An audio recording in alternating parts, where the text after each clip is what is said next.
Hello students, welcome to my online class. This is Sarker Afroz, lecturer, Department of English.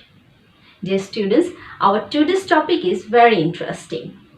Yes, already you can see that I have mentioned the name of the topic.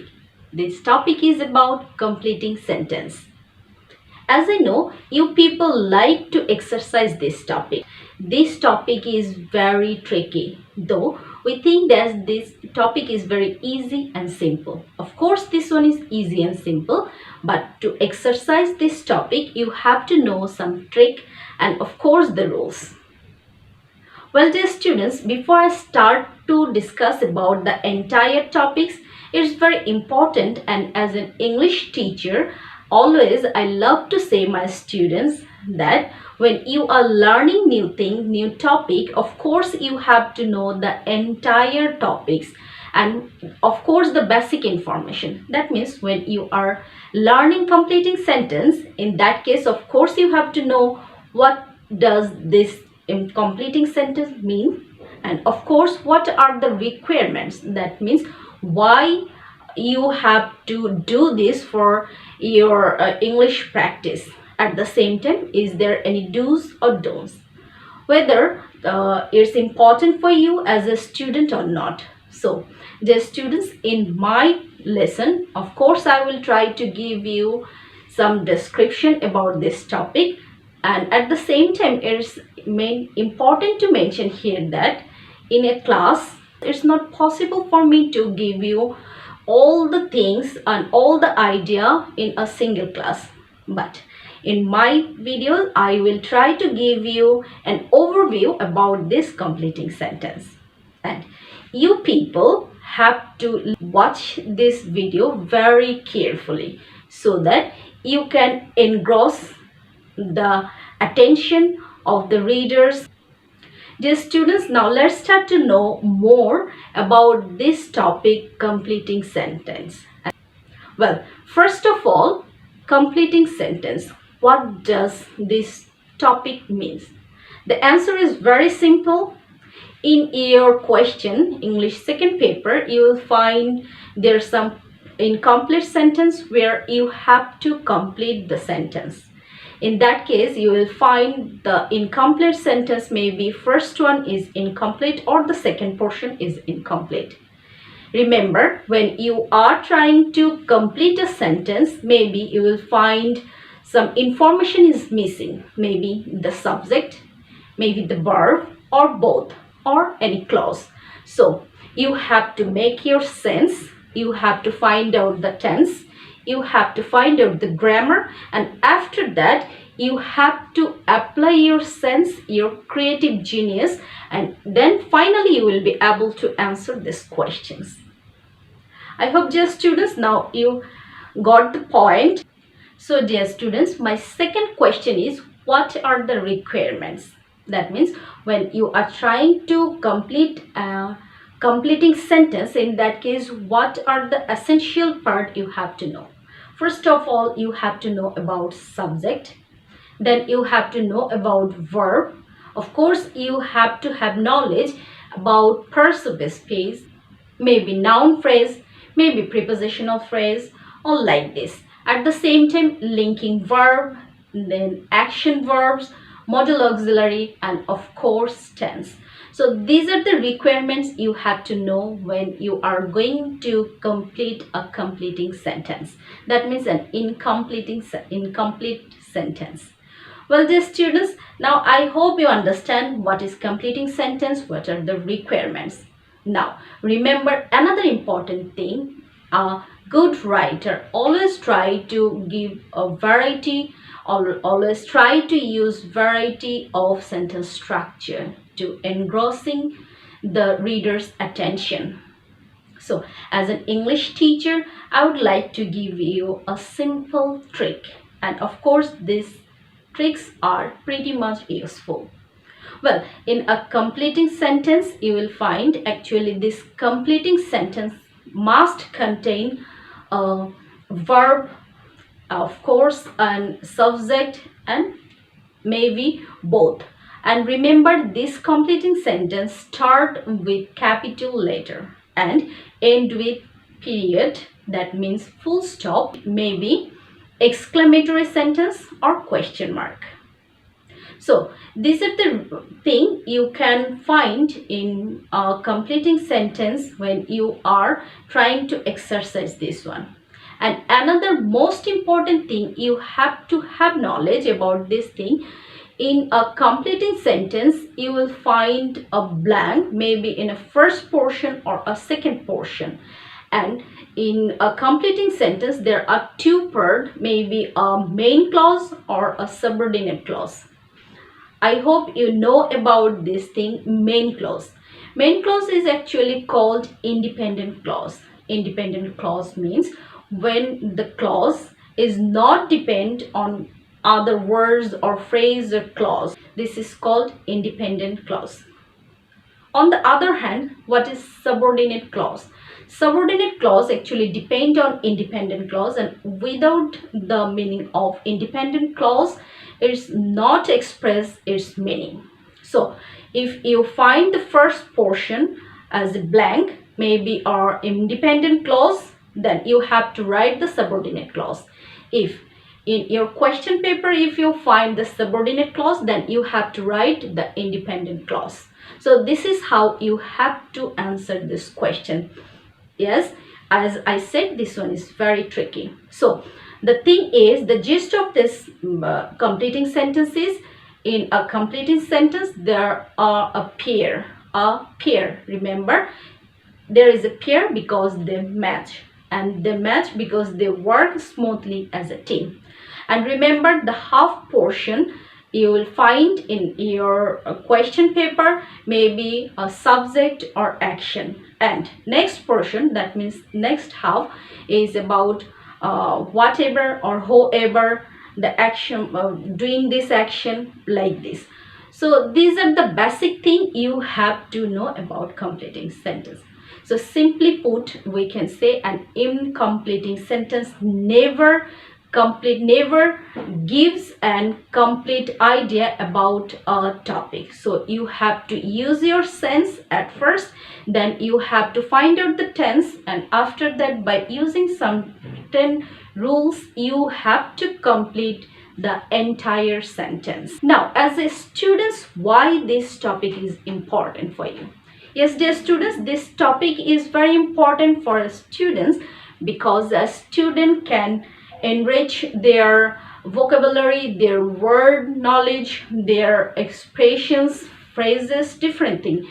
So a student, there is an ample scope for a student to utilize their thinking power, their creative genius to write a new sentence. So this topic is really very important for students. So dear students, I hope you understand the basic information about this topic.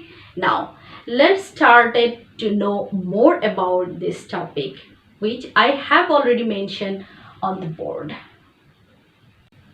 Well, dear students, you can see I have already mentioned here our today's topic, that is completing sentence. In completing sentence, conditional plays an important role.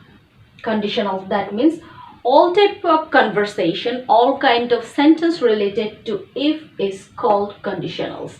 And in English language, there are 4 types of conditionals, that are zero conditional, first conditional, second conditional, and third conditional. And at first I would like to talk about zero conditional. When you are talking about if and your conditional is 0, in that case, after if you have to write a present simple sentence, and after that you have to use comma. If you are using if at the beginning of the sentence, you have to use comma at the middle portion, and after that you have to write present simple. And I have mentioned here that present simple means subject, V1 and object. So first portion, that means this portion, if is about present simple, next one you have to write present simple, and this is called about zero conditional. You can reverse this one like this. You can write present indefinite, if and present simple. That means when you want to use if at the beginning, then you have to use comma at the middle. But if you want to use if at the middle portion, then you don't need to use comma in a sentence. Now dear students, as you can see, I have mentioned here an example, and the example, if you heat water, if you water 100 degrees Celsius, it boils. No, present form. So you can write this one zero conditional as if present indefinite, then present indefinite. That means present simple. Or I have mentioned here or, when you want to use, as I said, if at the middle portion, you don't need to use comma here. People die. People die if they don't eat. People die if they don't eat. So this is very simple, that this is about zero conditional. So dear students, I hope you understand about zero conditional. Now my dear students, my number 2 conditional, that is first conditionals. Okay, what is first conditional? Remember, when you were learning about zero conditional, that was the trick, that if after that present indefinite, then present indefinite.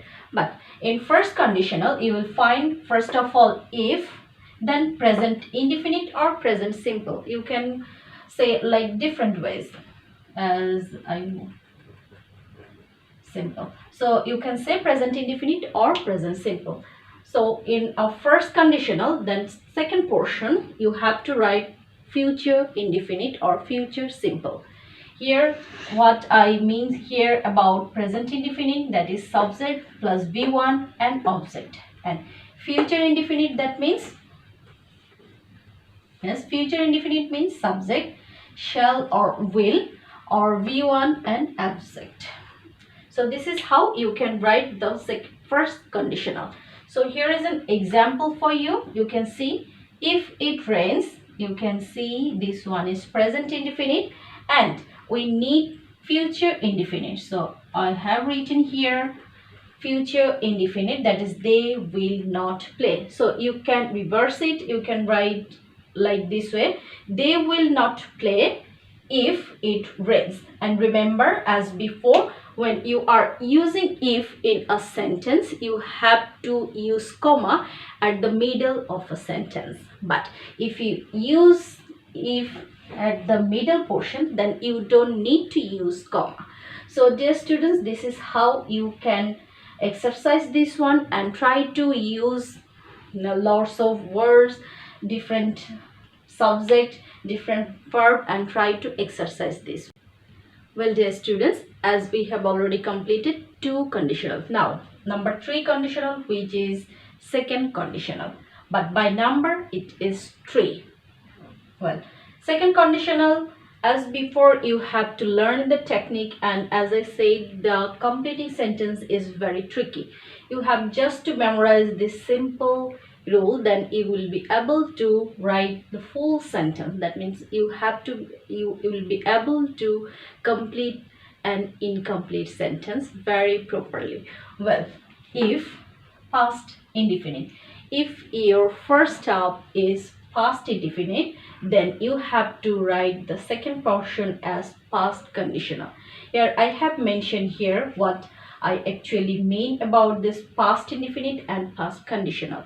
You can see, dear students, I have already mentioned here past indefinite, that means subject plus V2 and plus object. Next, past conditional. This one is very simple. You can see subject plus would or could or might or should. You can use any one from this 4.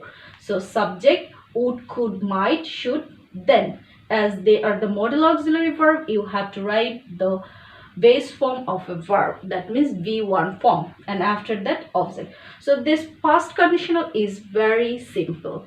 You have to write this way. So in your question paper, if you find the first portion as past indefinite, then you have to write the second portion as past conditional. And if you find the past conditional in your question, then you have to write past indefinite. And remember, when you are writing if in a sentence as the beginning, then you have to use comma at the middle of the sentence. But if you use if at the middle portion, then you don't need to use comma in a sentence.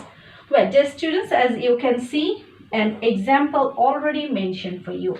Well, if I had so much well, this one is past indefinite. Then I have written here, I would establish a hospital in our area. So you can write in another way, like I would establish a hospital in our area if I had so much wealth. In that case, you have to use if at the middle portion and don't need to use comma. So dear student, this is how you can use this rule second conditional and try to practice a lot. So dear students, now our last conditional, number 4, which is third conditional. You can see as before, you have to just catch the technique, the tricks. You can see in a third conditional, in a third conditional sentence, you have to see the techniques, the rule actually. If, then past perfect. Past perfect. If the first portion is about past perfect tense, then you have to write the perfect conditional. So what actually this past perfect and past perfect conditional means? You can see past perfect means subject, had, V3 and object. Remember, when you are using had in a sentence, of course you have to write the V3 form of verb. Next, perfect conditional means you have to write subject, would, could, should, might. Anyone from this four. And remember, when you are using modal auxiliary, then you have to write V1. But in perfect conditional, you can see after modal auxiliary, I have written here have. And remember, when you are writing have, you have to write V3 form of verb. So perfect conditional means subject, would, could, should or might, anyone from this four. And after that have, V3 and object. So this is how you can write this third conditional. And remember, in your examination, if you find the second portion, that means perfect conditional, then you have to write past perfect. And if you find past perfect in the first portion and second portion is for you to fill up or complete the sentence, then you have to write the perfect conditional. And here you can see the example I have already mentioned here. If he had walked fast, you can see first portion is past perfect, past perfect.